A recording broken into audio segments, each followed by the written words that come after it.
2025 जो बिल्कुल दस्तक देने वाला है, उसके ऊपर हमने एक सीरीज बनाई हुई है, शुरू हुई है, और उसमें हमने अभी तक आपको एक ही एक ही चीज़ के बारे में बताया, वो है पर्सनल ईयर 1। आज मैं आपके पास बता रहा हूँ पर्सनल ईयर 2 के बारे में। पर्सनल ईयर 2 के लिए ये साल कैसा होगा, उन्हें क्या करना होगा, इसी बारे में बात करेंगे। नमस्कार, मैं हूं अशोक त्यागी, आपका न्यूमरोलॉजिस्ट। और शुरू करने से पहले रिक्वेस्ट है, प्लीज़ सब्सक्राइब जरूर कर दीजिए और बेल आइकन का बटन दबा दीजिए। तो हाजिर हूँ मैं विद दिस इंफॉर्मेशन कि पर्सनल ईयर 2 के लिए 2025 कैसा होगा।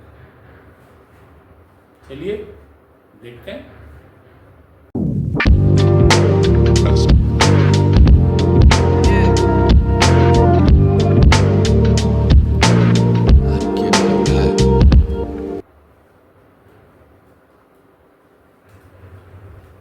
बात हो रही है personal year 2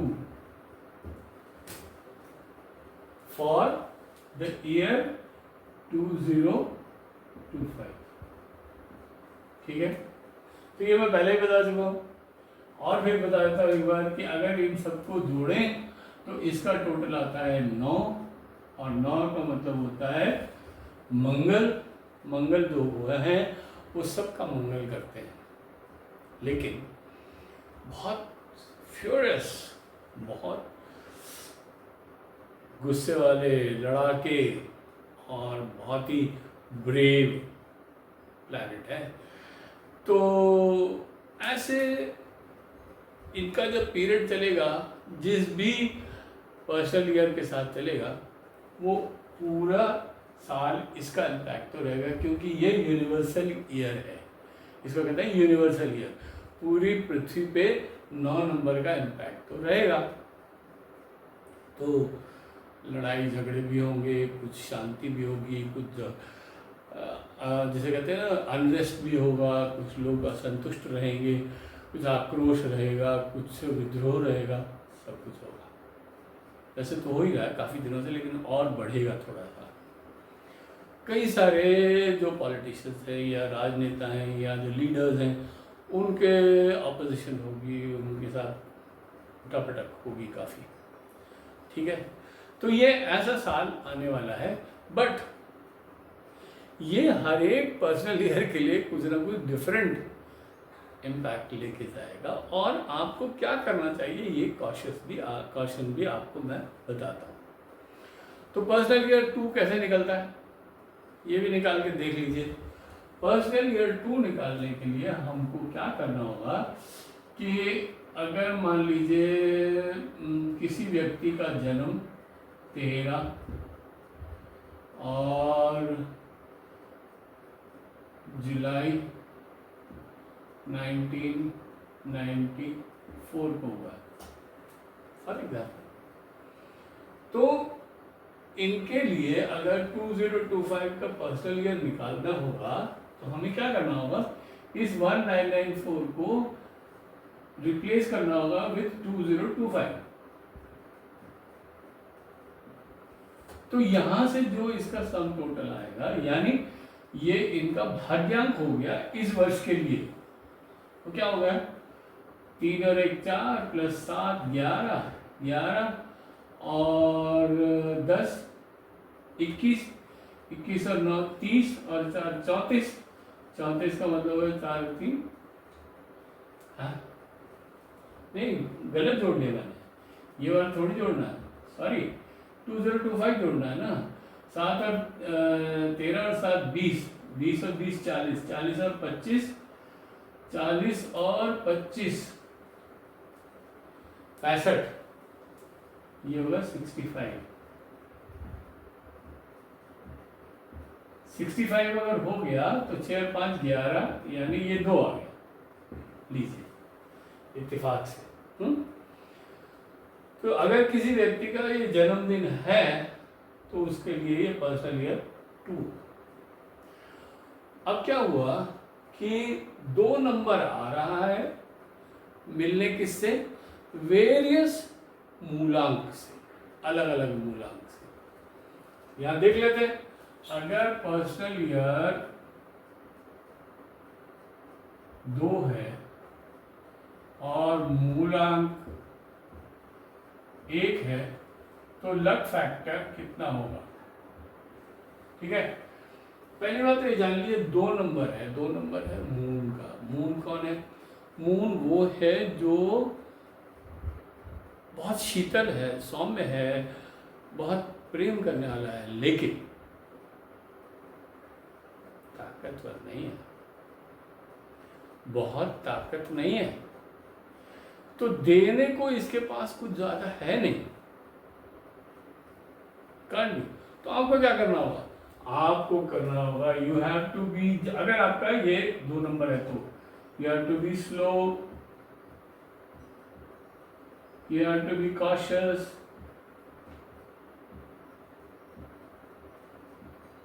you have to be patient,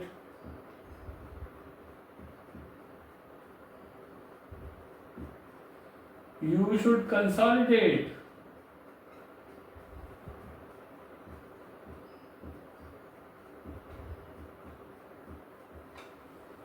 अब इतनी सारी चीजें मैंने आपको बताई, इसका मतलब क्या है, इसका मतलब बड़ा सिंपल है कि अगर आपका पर्सनल ईयर 2 आया है तो भाई आप सब लोग प्लीज शांत होकर बैठिए।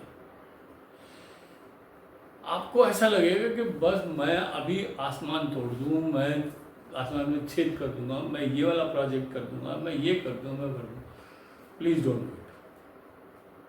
क्यों, क्योंकि मून की प्रवृत्ति है 15 दिन ऊपर जाते हैं और 15 दिन नीचे आते हैं, ऐसे चलते हैं ना, चढ़ता है ऊपर पूर्णमासी तक जाता है, फिर उसके बाद नीचे आ जाता है, शुक्ल पक्ष और कृष्ण पक्ष। जब चंद्रमा शुक्ल पक्ष में होते हैं तो उनकी ताकत बढ़ती है, तो हम लोगों के जिनका ये पर्सनल ईयर 2 होगा उनको दिमाग में क्या रहेगा, अब तो कम करना चाहिए, जोश आ रहा है, बढ़ रहा है, और जैसे ही नीचे आना शुरू हुआ, यार मेरे से नहीं होगा, I will not be able to do it, तो वो हवा निकल जाती है। तो आपको टेम्पटेशन आएगी, बट आप टेम्पटेशन पकड़िए मत, चुप बैठ जाइए, कंसोलिडेट करिए, स्लो चलिए, नो न्यू प्रोजेक्ट कर दीजिए, नो न्यू प्रोजेक्ट,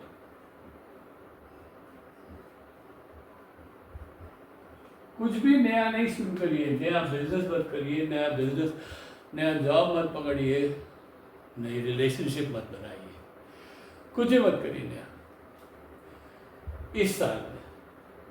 ठीक है, तो अब मैं आपको बताता हूँ कि अगर ये पर्सनल ईयर 2 है और मूलांक 1 है तो आपका लक फैक्टर कितना होगा। तो इसमें लक फैक्टर होगा जस्ट अबाउट 50 to 55%। देखिए 2 और 1 जो है, रानी और राजा है, ये बहुत अच्छा कॉम्बिनेशन होता है, लेकिन otherwise if you put it the other way, that is 1 and 2, if it is 1 and 2 very good, but if it is 2 and 1 the luck factor reduces। ठीक है, अगर 2 और 2 है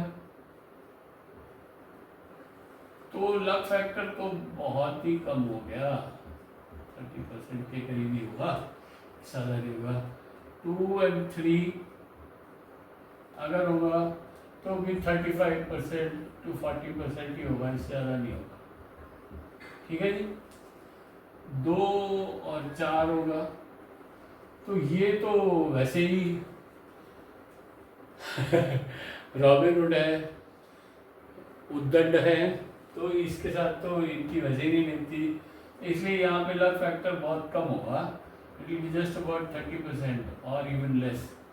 ठीक है, 2 और 5, देखिए 2 और 5 ये माँ बेटे का रिश्ता है, तो यहाँ पे लक फैक्टर 50% 55% होगा। ठीक है, 2 और 6 ये भी अच्छे दोस्त हैं, लेकिन लक फैक्टर इनका 40 से 50% ही होगा। और 2 और 7 हैं, अब 2 नंबर है चंद्रमा, 7 नंबर है केतु, दोनों ही कमजोर हैं, इसलिए लक फैक्टर ज़्यादा से ज़्यादा 30% ही होगा, इससे ज़्यादा नहीं होगा। ठीक है, 2 और 8 ये बहुत ही मतलब एक तरह से एंटी है एक दूसरे के, तो यहाँ पे तो क्वेश्चन मार्क भी लगा देते हैं और साथ में माइनस लिख देते हैं, क्योंकि लक फैक्टर तो नहीं, बहुत ही हानिकारक है। और 2 और 9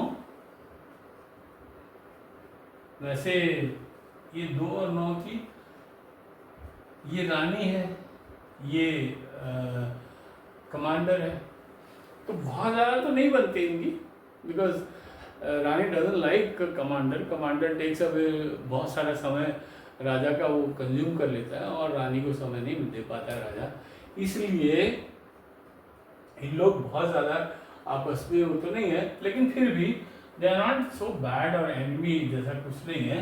तो इनका 40% से 45% तक का लक फैक्टर होगा।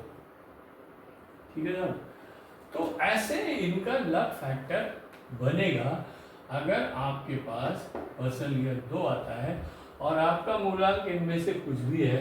अब आप सोच लीजिए कि आपको काम करने की कितनी जरूरत है,